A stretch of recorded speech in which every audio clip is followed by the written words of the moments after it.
সুমনা যে চরিত্রটা, এবং এই চরিত্রটা আমার মনে হয় যে প্রতিটা মানুষের মনে মনে থাকবে যারা সিসিমপুরকে জানেন, দেখেছেন। তো আপনি আসলে সেই চরিত্রটা মিস করেন কিনা বা সিসিমপুর মিস করেন কিনা সে বিষয়টা? হ্যাঁ, সিসিমপুরকে আমি আসলে এভাবে বলতে পারি যে আমার পেশাগত অভিনয় জীবন সিসিমপুর দিয়ে, সিসিমপুরের সুমনা চরিত্রটার মধ্য দিয়ে, এবং 2005 সালে প্রচার শুরু হয়েছিল, 2015 পর্যন্ত আমরা কাজ করেছি, আমি কাজ করেছি।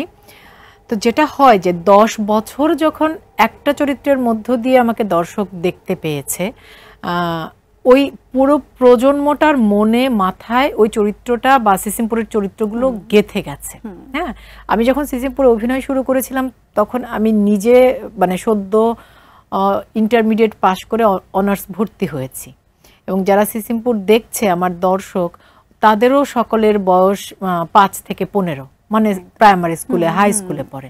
আমার দর্শকদের সাথে আমার বয়সের পার্থক্য হচ্ছে 5-6 বছর। কিন্তু ধর আমার থেকে যে 5 বছরের ছোট, সে এসে আমাকে বলছে, আপু আমি আপনাকে ছোটবেলা থেকে দেখেছি। হ্যাঁ আপু। ভীষণ ভালো লাগা, ভালোবাসার অনুভূতি আমার জন্য নিয়ে এসেছিল সিসিমপুর এবং সুমনা।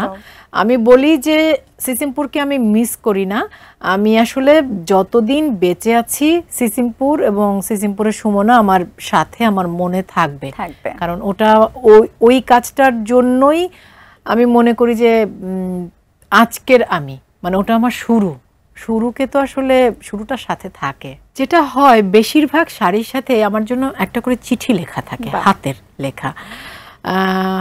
এবং একটা মজার বিষয় যে যারা এখন উদ্যোক্তা হিসেবে কাজ করছে, এদের মধ্যে একটা বড় অংশ আছে যাদের বয়স হয়তো মানে 25 থেকে 30 বা 35, এবং এরা সকলে আমাকে সিসিমপুরের কারণে, আমার আসলে প্রথম যে কাজটি দিয়ে আসলে আমি অভিনয় জীবন শুরু করি, পেশাগত অভিনয় জীবন, সিসিমপুরের সুমনা।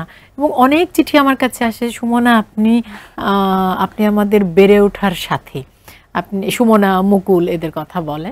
তো মানে খুবই ভালোবেসে এত মিষ্টি করে চিঠি লেখা থাকে, যেটা আপনার জন্য উপহার, আপনি যদি পড়েন ভীষণ খুশি হব। আমি ভীষণ খুশি তো হই, এবং তার সাথে সাথে আমার মনে হয় যে আমি আসলে খুব আশীর্বাদ পুষ্ট।